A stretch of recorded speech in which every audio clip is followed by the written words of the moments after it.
ইউনূস সাহেব, আপনাকে হুঁশিয়ার করে দিতে চাই, বেশি বাড়াবাড়ি করলে অতীতের সরকারের মতো আপনাকেও বিদায় নিতে হবে। আমাদের তরুণ ছাত্র ছাত্রীদের উপর এই যে সভ্রান্তিদের মস্তানিরা আক্রমণ করলো, তাদের উপর লাঠিপেটা করলো এবং ছোট ছোট লাঠিতে জাতীয় পতাকা দিয়ে সেটাতে অপমান করলো, সেই ব্যাপারে আপনারা কোনো ভূমিকা রাখেন নাই, কোনো মামলা করেন নাই। তাদের বিরুদ্ধে কেন রাষ্ট্রদ্রোহ মামলা হলো না? চিন্ময়ের বিরুদ্ধে রাষ্ট্রদ্রোহ মামলা হলো। চিন্ময় কোনো পতাকা বহন করে নাই, চিন্ময় কোনো পতাকা তুলে নাই, যারা তুলেছিল সেটা বাংলাদেশের পতাকা না। অথচ আপনি বললেন চিন্ময় পতাকা অবমাননা করেছেন, এই জন্য রাষ্ট্রদ্রোহ। সম্পূর্ণ মিথ্যা, সম্পূর্ণ ভুয়া। চিন্ময়কে আপনি অকারণে তার বিরুদ্ধে রাষ্ট্রদ্রোহ মামলা দিয়ে তাকে আপনি গ্রেপ্তার করে রেখেছেন। আর যারা খোদ রাজধানীতে লাঠিতে জাতীয় পতাকা দিয়ে সেটার দিয়ে আমাদের তরুণ ছাত্রছাত্রীদের উপর হামলা করলো, রক্তাক্ত করলো, তাদের বিরুদ্ধে আপনি রাষ্ট্রদ্রোহ মামলা করেন নাই। সুতরাং এখানে বৈষম্য চলছে। আপনারা এই সমস্ত সন্ত্রাসীকে লেলিয়ে দিয়েছেন আমাদের তরুণ ভাইদেরকে রক্তাক্ত করার জন্য। এইটা আমরা মানতে পারি না। ইউনূস সাহেব, আপনি দুঃখ প্রকাশ করেছেন, আপনি বলেছেন এই ব্যাপারে আপনি আইনগত ব্যবস্থা নেবেন। আপনি দুইজনকে গ্রেপ্তার করেছেন, এই জন্য আমরা ধন্যবাদ জানাই।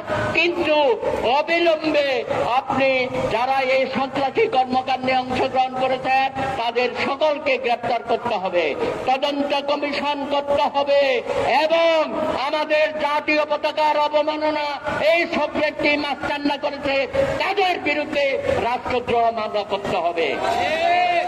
এরপরে দেখেন গতকাল আমাদের তরুণ ছাত্ররা, আমাদের যুবকরা আবার যখন মিছিল করে এই প্রেস ক্লাবের এখানে আসলো, তার উপর পুলিশ আপনি কামাদানে গ্যাস দিয়েছেন, জল কামান দাগিয়েছেন, লাঠি পেটা করেছেন। কেন? কি অন্যায় তারা করেছে? আপনার পেটুয়া বাহিনীকে আবার ব্যবহার করছেন। ইউনূস সাহেব, আপনি আপনার স্বার্থে পুলিশকে আমার আদিবাসী ভাই বোন সহ যুবক তরুণদের উপর হামলা চালিয়েছেন। এই হামলা অত্যন্ত পরিকল্পিত। গতকালও আপনি এখানে রক্তাক্ত করেছেন। সুতরাং আপনাকে হুঁশিয়ার করে দিতে চাই, বেশি বাড়াবাড়ি করলে অতীতের সরকারের মতো আপনাকেও বিদায় নিতে হবে। বাংলাদেশে কেউ বাড়াবাড়ি করে জনগণের বিরুদ্ধে দাঁড়িয়ে জনস্বার্থের বিরুদ্ধে দাঁড়ালে কেউ আপনাকে রেহাই দেবে না।